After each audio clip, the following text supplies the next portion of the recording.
Hi guys, welcome to the SaaS Sessions podcast. I'm Abhilash and I'll be your host for today. We have Tanishq Juneja on the podcast today. Tanishq is the CEO of Pepipost.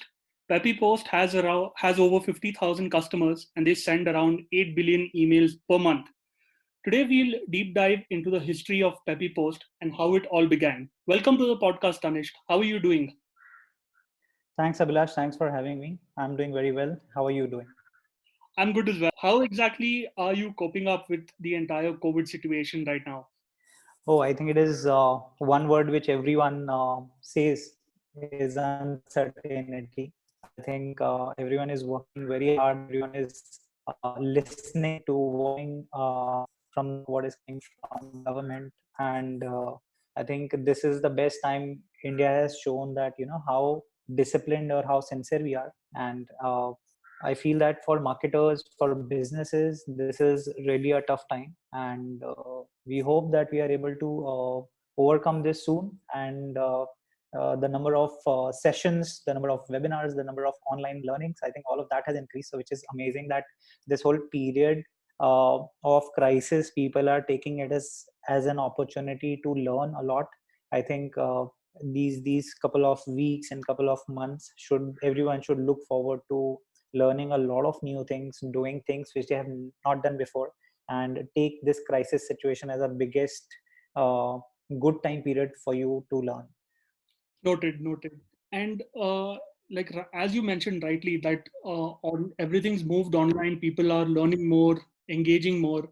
I wanted to understand from a business perspective, have you seen certain trends in the industry, like say in email marketing itself? Like, have email volumes dropped, or are people engaging more with emails? Like, what's your take on that? Sure. I think what you said, there are two things. One is, are people engaging more with email? So the answer is yes. And I'll circle back on that.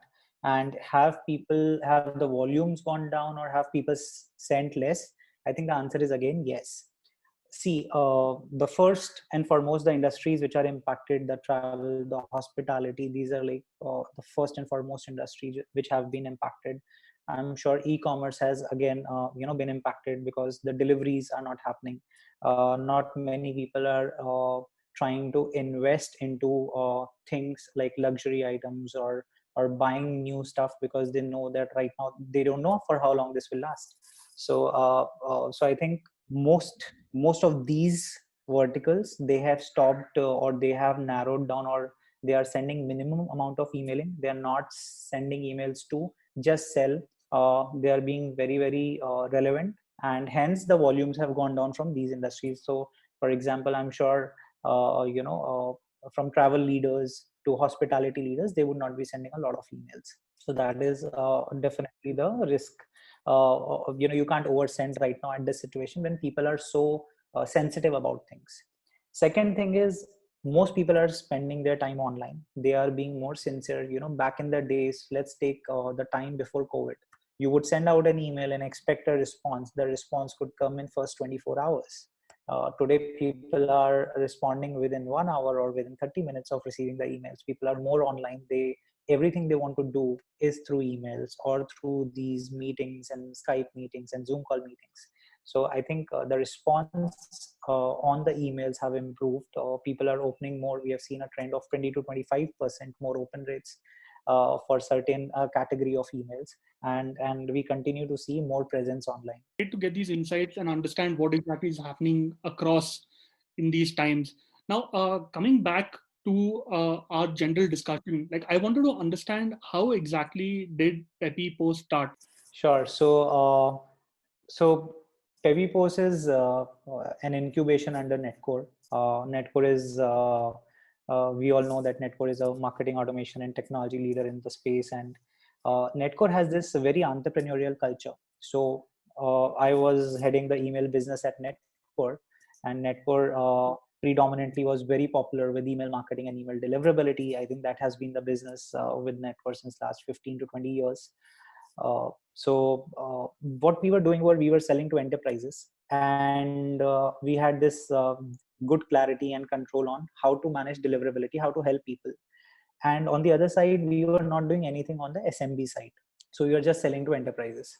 So the idea was that what we are doing here on the enterprise side, can we do it first on the SMB side as well? That was number one.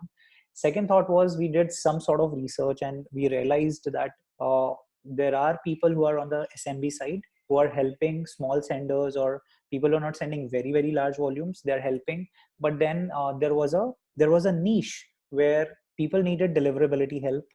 They were not getting, or they were getting. People needed the customer service. They were getting, they were not getting. Uh, their emails were delayed, especially the important emails were delayed. They needed more friendly email APIs, etc. All of this without losing or without actually selling their arm, leg, or kidney. So it was all very expensive out there. We thought that, okay, we have always believed that we can manage deliverability very well for brands, and when we can do it for enterprises, why not take that deliverability expertise online? So that's how Pepipost was born. We wanted to create a SaaS product where we help SMB sort of market, SMB, upper SMB and mid market sort of customers, and we reach out to the world. We help them, and people can send emails fast, deliver them in inbox every time without making a hole in their pocket. So that was the core focus. And the team at Pepipost, they believe in this one why, that we do whatever we do, we are so obsessed. So we do all of this for the love of emails. So for the love of emails has been our why, and you will find it as a hashtag in all of our conversations, a lot of our emails we send out, etc. So that has been our why. That's amazing. Coming back to how exactly you started, like I see that the email space is kind of crowded. Like if you had to categorize it, you could categorize it like into two spheres, a red ocean and a blue ocean. So in a sense, where a blue ocean is somewhere where you just start off, where there are not too many players, and then you kind of bring in your niche and grow, versus a red ocean where there are a lot of players and then you suddenly are a part there as well. So in Pepipost's case, I think that at that time when you guys had started, it might have been that you would have entered a red ocean because there were other players out there as well. Like you mentioned that cost would be one differentiator, but is there any other differentiator that has helped you grow apart from just the cost aspect of it? Sure. I think that's a very valid question, and a very important one. Uh, Obviously, starting in blue ocean is extremely simple, and finding a blue ocean is extremely difficult. Uh, starting in a red ocean is quite difficult, because you don't get a lot of opportunities, and red ocean is all everywhere today. If you look at softwares, if you look at tech, there's a lot of red ocean today. And email is in some or the other way commodity. Everyone, if there are developers out there who can understand that just putting a postfix server or just putting a SMTP server, and you can just start sending out emails, right? It doesn't matter. Back in the days, I'm talking about a decade back, uh, banks or brands, BFSI customers specifically, or brands would, a lot of people would send emails in house. Their IT teams would set up emails in house, and there was no problems. And people would not even worry whether my emails are delivered in inbox or spam. Like, these are the things which they would have not even known. And it was not so popular. It was predominantly a market which was naive in India. And I think today, 2015, I would say, when we started, late 2015, early 2016, we feel that it was a red ocean out there. But we when we did our research, we realized that there is one thing which others are not doing, and we wanted to sort of bring in that. So when we started Pepipost, we said that everyone who sends out email, either your email gets opened or gets clicked, or does not get opened. So either the fate of the email is it is delivered and you open it, or you don't open it. Most of the brands, in fact everyone in the world, charges you for every email which is sent out.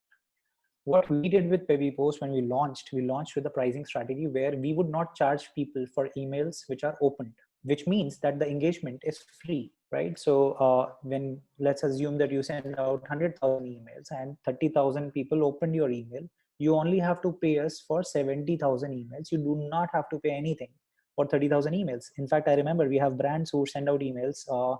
These are exceptionally critical, time sensitive emails. They get 80-85% open rates. They don't pay us for 85% of the emails. They pay us only for 15% of the emails, right? And that is what we started with. And obviously, if you look at our side, the Peppy, which is our mascot, the superhero, we call ourselves as email delivery superhero.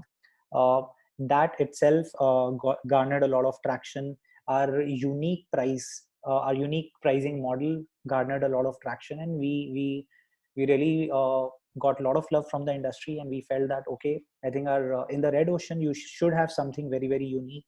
And we also told people why the pricing is such. So we told them that for deliverability, for having more emails to be delivered in inboxes, you need to have more open rates or more engagement on your emails. That is one of the predominant factor for good email deliverability, that if whatever you are sending gets more engagement. If it gets less engagement, obviously your reputation suffers. So most brands were sending good emails, they would get a lot of good engagement, and that good engagement is helping Pepipost infrastructure as well as their own domain's reputation to be better and better every day. Now because they are doing good stuff, we wanted to reward them, and hence we continue to make sure that we will not charge them for emails open. And that way there was a time when I think our infrastructure is so whitelisted that we were delivering a lot of emails in inbox. I think the highest amount of emails to be delivered in inbox was done by Pepipost. And we were I think for any email delivery service or for any email service provider, if they do not deliver emails in inboxes, they're not in business. So I think, and you can't go to a shop and say, hey, take $100 and give me, or take $1 million and give me 1 kg of reputation. You can't buy reputation, right? So our pricing model was building a reputation, and our pricing model was shooing away the spammers because they would not get engagements. And so it was a win-win for both, and whatever win we were making, we wanted to reward back to our senders. So that was our red ocean strategy. Very interesting. Like as you mentioned, like what all the steps that you've taken. Now, deliverability, I think for a normal person, like they don't get this. Like they just see emails in their inbox. I assume that companies and marketers send out emails, their goal is to make sure that the email content is put in a right way so that it gets delivered to email inboxes.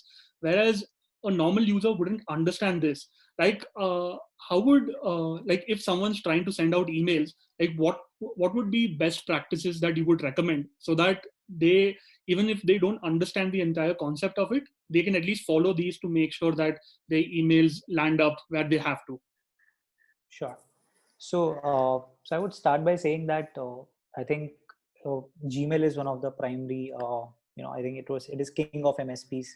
If you look at your own list of your own customers, you would see maximum number of customers are gmail.com, or any list size has Gmail as a primary readers or users. So Gmail had this fundamental issue with spammers, and they kept on saying that if you are sending out emails which people are opening, people are engaging with, then your reputation is good, and we will continue to deliver your emails in inbox. The second thing, so Gmail has launched a lot of things in the past, but most important thing is that how do you engage with your users, or how are you engaging with your list, or how engaging is your list, and uh, how how frequently you are cleaning your list. So when I say cleaning, it is not about buying data and cleaning. The list cleaning also means that if there are readers in your list who have subscribed to your list but they're not engaging with it, uh, how frequently do you make sure that you put them in a bucket which is less engaging bucket, and then there is a more engaging bucket, and the less engaging bucket gets less number of emails, and there is a content or a email marketing team who is strategizing to ensure that the less engaging bucket gets more relevant or more personalized sort of conversation, and the most engaging bucket gets another different kind of conversations, and so on and so forth. So you can create different sort of buckets. So I would say that fundamentally one of the most important best practices, how do you get the list, how do you build a list? So one thumb rule is that never purchase data. I think this obviously is not the practice right now in the industry, but back in the days, I remember 2010, people used to buy a lot of data. There are still some companies who believe in buying data. I feel that it's a big no. The thumb rule is never buy data, never at all. You never want to start your company by sending out an email which the guy doesn't remember subscribing to. So that is one very important thumb rule. And sometimes people also make a mistake that when brands subscribe. So let's suppose if someone has subscribed to Myntra, Flipkart should not be sending out emails from Flipkart.com to the Myntra user, or Myntra should not be sending out an email to a Myntra user who would not recognize a domain. Maybe Myntra would use some other domain like a fashion domain, fashion.com, but Myntra users would not recognize that. So I think that is one of the very important best practice. So how do you get the users? How do you build the list? Your list should be people who are subscribing to you because they want to receive your emails. So that is number one. Second is, make sure that the when the user subscribes to your list, that is a very hot period. Make sure that they engage with you, they reply to you. For example, how many brands would have the first email which they send out to a user, uh, they would get a reply from a user. Have you ever got an email which you would have replied? So create campaigns where people could interact with the brand or reply to a brand. Even a co-founder or a CEO can send out an email saying that I would want to personally talk to you, and maybe there is a reply. Because the once you reply, it is very, very powerful engagement channel, or it is a very powerful engagement indicator. So engagement is again one of the very important best practice. In case you're not getting engaged with the users, as soon as you see the engagement is going down, do not wait that the user will one miraculous day try to wake up and look at your email. If you do not make an attempt to change your strategy, if you do not make an attempt to send more personalized conversation, people will not engage. So create buckets, create different strategies. I see a lot of brands sending out deal of the day, and the deal of the day remains the same for all 30 days. So why should user engage with them? So I think one of the most important best practices, make sure that users are engaging. If users are not engaging, then make sure that you're sending very, very personalized content piece. uh, Third very important thing is, when people unsubscribe from your email, please ensure that you unsubscribe them. If people are marking your emails as spam, please ensure you have a feedback loop in place so that you remove them from your list. You do not want to touch base with a user who is not happy with you, because when people unsubscribe you, and if you continue to send them an email, they would mark your email as spam. And spam is the deadliest dent on their reputation. So you do not want to get into spam, and you do not want abuse complaints at all. So I think these are a couple of best practices, I would say, on deliverability side. Yeah. Perfect, perfect. Thank you so much for sharing those. I'm definitely sure people are going to keep those in mind whenever they create their strategies. Now, coming back to emails as a channel itself, there's been a lot of development. Like, people always keep saying that email is dead, but that's never the case. And Google itself, like their AMP emails, and I think there are a few more products that Google is trying to launch. Like, what do you think is the future of email? Like, what are you seeing as trends that would eventually come up on email? Sure. uh, I think 2009, when I joined Netcore, it's my first company I joined, and email is the first industry I joined. And the first blog I remember I wrote was, email is not dead. Back in the days, 2009, people used to say email is dead because social media is picking up, or email will be dead in a couple of months or years because social media is picking up, and we are one decade ahead, and people are still talking the same language. I still continue to see that there is myth that email will be dead, while social media has obviously come to its full throttle. uh, I feel that if you look at Facebook, so Mark Zuckerberg started Facebook, and he reached out to people through emails first. Email is so fundamental to our life. When he started spamming through emails to the students list, and said that, some of your students have created profiles, so why don't you come and create more profiles. So that is how I remember. And today, whatever social channels you use, you obviously want to look at the digests with the summaries which comes, right? Whether you use Slack, or whether you use Flock, or whether you use LinkedIn, I think there's so many digests or summaries which comes over email. Email has become so fundamental to our life that will it be dead? Obviously not. uh, and not anytime sooner in 1-2 decades. I don't know about beyond 1-2 decades, but email is definitely getting hotter. I would say email, people realize that whether it is so there was again a myth that the millennials would be using social media more, but today millennials, 93% of the millennials are more active on email than any other platforms, because email is so non-intrusive. It is kept there. It's a beautiful channel. You can do so, I mean, AMP, you can bring life on emails, right? You really do not have to go to a landing page to bookmark something, or you can take an appointment through AMP in the email, right? There is BIMI which has come, which is a brand indicator for message identification. Gmail is trying to bring in more and more interactive features. Gmail has been why Gmail created primary inbox, promotional inbox, social inbox, because uh, I call your inbox as the most busy marketplace ever. I mean, it's the most busiest marketplace ever. And to streamline the most busiest marketplace, you need to see that when a user is going to primary, he wants to look at the kind of content which is there in primary. When users goes to promotions, they really want to look at offers. The intent is to check out offers. So I think that's how email is evolving. That's how MSPs are doing a lot of hard work to make sure that email remains one of the most hottest way people engage or communicate to each other. Perfect. Thanks for sharing those insights on the email industry front. Now, also I wanted to understand like what is next for Pepipost. Like you've already gone ahead, scaled, and you're sending so many emails out there. Like what is next on Pepipost's list? Sure, of course, there are more customers.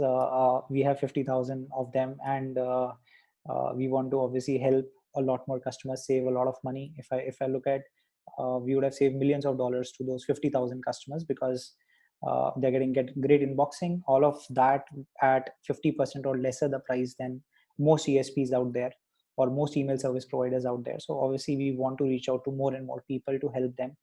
Our constant effort has been to improve our deliverability. And I would also like to share a confession. I told you about our Red Ocean strategy where we launched Open's free pricing. Uh, uh, it's a heartbreak, but we didn't continue with it. Uh, the reason that we didn't continue with it is, we obviously, when we launched, we got a lot of love. Uh, we were always on our live chat support, talking to customers and understanding. So we obviously have free live chat support, which most email delivery services back in the days didn't have. So we always believe that the more closer you are with your customers, the better it is. And this I would this is especially for SaaS, that you talk to your customers a lot. You should be very customer obsessed. So with this whole free chat thing, live chat always, so three of us, all our co-founders and the other people in the team, we could talk to our customers. We could understand what they need, what they don't. And 2 years in business, and we realized that we have got a lot of love because of our unique pricing. But it was also time to invest the money back into our infrastructure. We were in 2017, late 2017, early 2018, we were trying to invest into artificial intelligence and machine learning, because deliverability is getting very complex.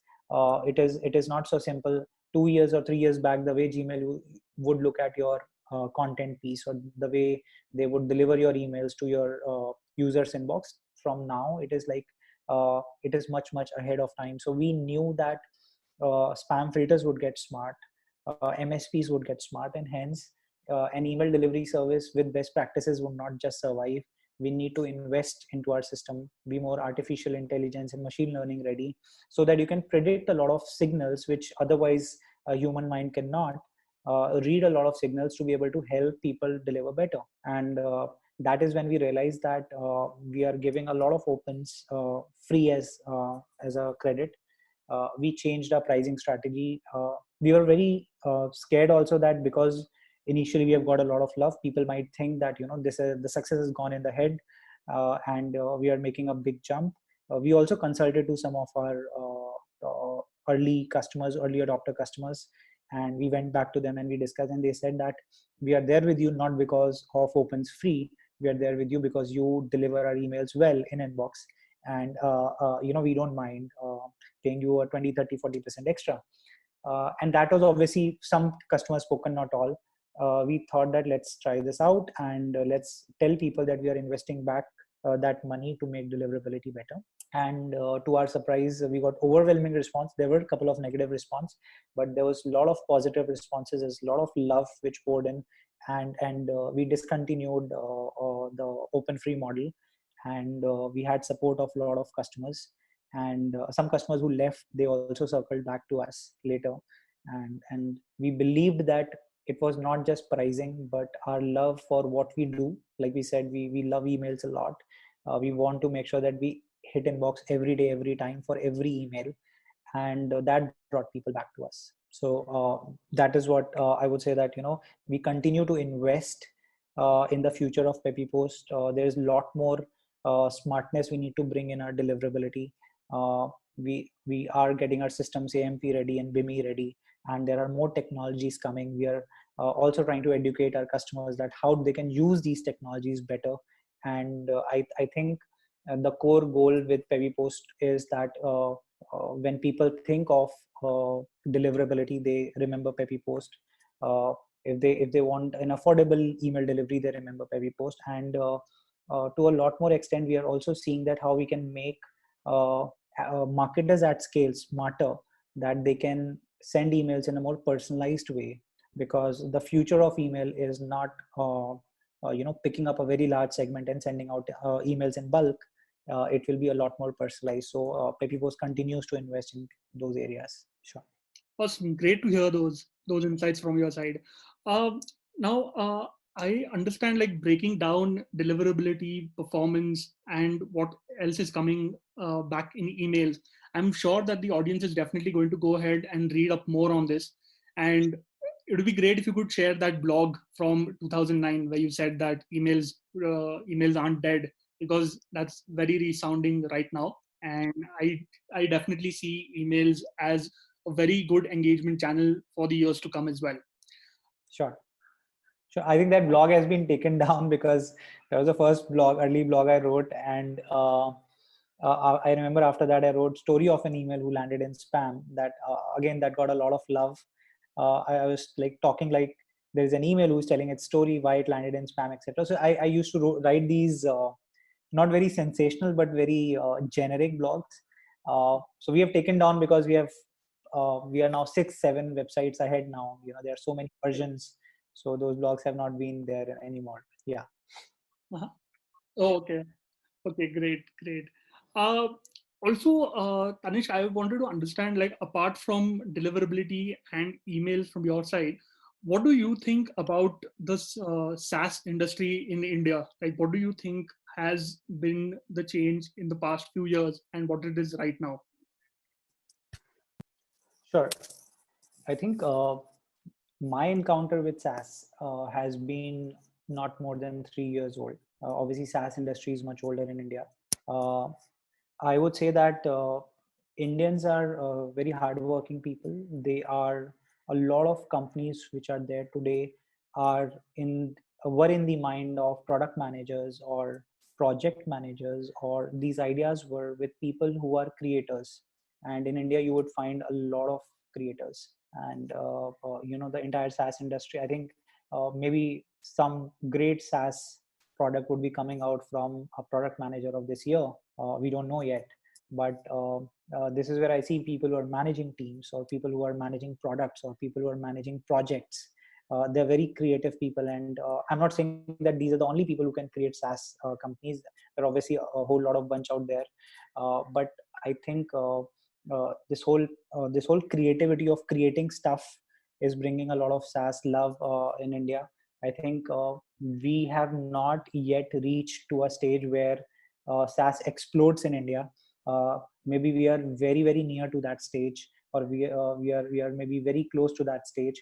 I think SaaS is yet to explode. We have some great examples of great SaaS companies doing $100 million plus kind of revenue, or they have unicorn status, who are originated from India and now selling abroad.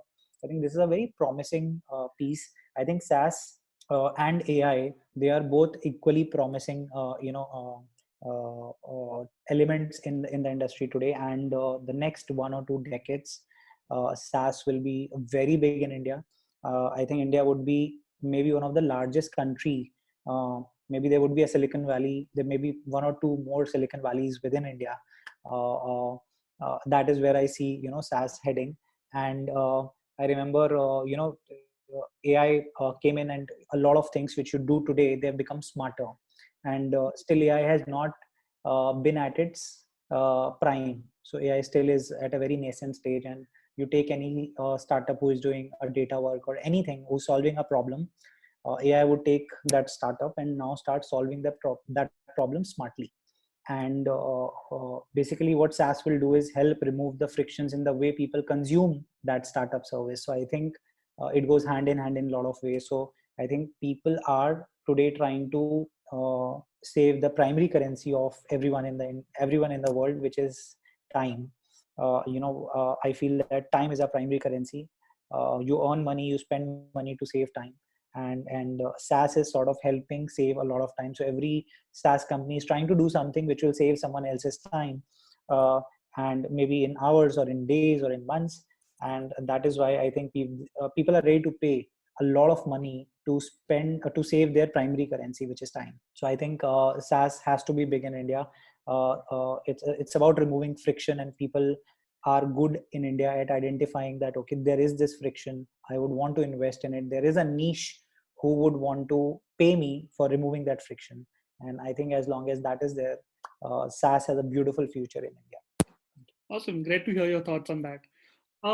Now, quickly wrapping up, I would want to do like a quick lightning round with you. What do you know about your work now that you wish you'd known when you had first started? Okay. So I think I started working at 21. Uh, I wish I would have known about SaaS at the age of 21. This was 13, 14 years back. I wish I would have known about SaaS, or I would have started SaaS at 21. I would say that, yeah. Okay, perfect. And what's the number one thing that has helped you shorten your craft's learning curve? I think getting my hands dirty. I personally feel that so when we started Pepipost, we were 3-4 members. We wanted to build a team, and uh, amongst our group, we were very clear that whether it is SEO, SEM, whether it is writing a code, whether it is building a funnel, whether it is optimizing a funnel, whether it is experimenting, or whether it is using a tool, right from opening the shop to closing the shop, everything we wanted to make our hands dirty, because then we realized that what skill set or what craft we need in our team. And that's why we built our team very handpicked, a very solid team, to make sure that they continue to work in a passionate way, and to understand that, I mean, whom to hire was very important for us. So we made sure that we get our hands dirty, and I think that has been the obsession. Perfect, perfect. And what keeps you going? Like, what's the motivation for you every single day? Like I said, for the love of emails, whatever we do, so far at Pepipost, it has always been, the obsession is that we really love email as a channel. We really feel that email is, I mean, as important as storytelling. You look at any SaaS founder, they get their investments in place because they tell the right story. And I feel email is equally important to take stories to people, to inboxes, and that has always been a motivating factor. So we are very obsessed with emails. So I would say that what keeps me awake every day morning, or what brings me to office every morning, and all of us in fact in Pepipost, is the love of emails. Perfect. Thank you so much for taking time out for the call, Tanishq. It's a real pleasure to be here and discuss about emails. We just love talking about emails, no matter what is the forum. So thanks for giving us the opportunity. Perfect. I'm sure that the audience learned a lot about emails today. And in case they would want to get more information or learn anything, like how can they reach you? Sure, I am active on LinkedIn and Twitter, and any email which people go and if they go and sign up on pevipost.com, it definitely reaches me. So they can always write me back from there. Perfect. Perfect. All right. Wrapping up here. Thanks for taking time out for the call, Tanishq, and looking forward to hearing your stories on email in the future as well. Sure, Abhilash, it's a pleasure, and thank you for hosting me.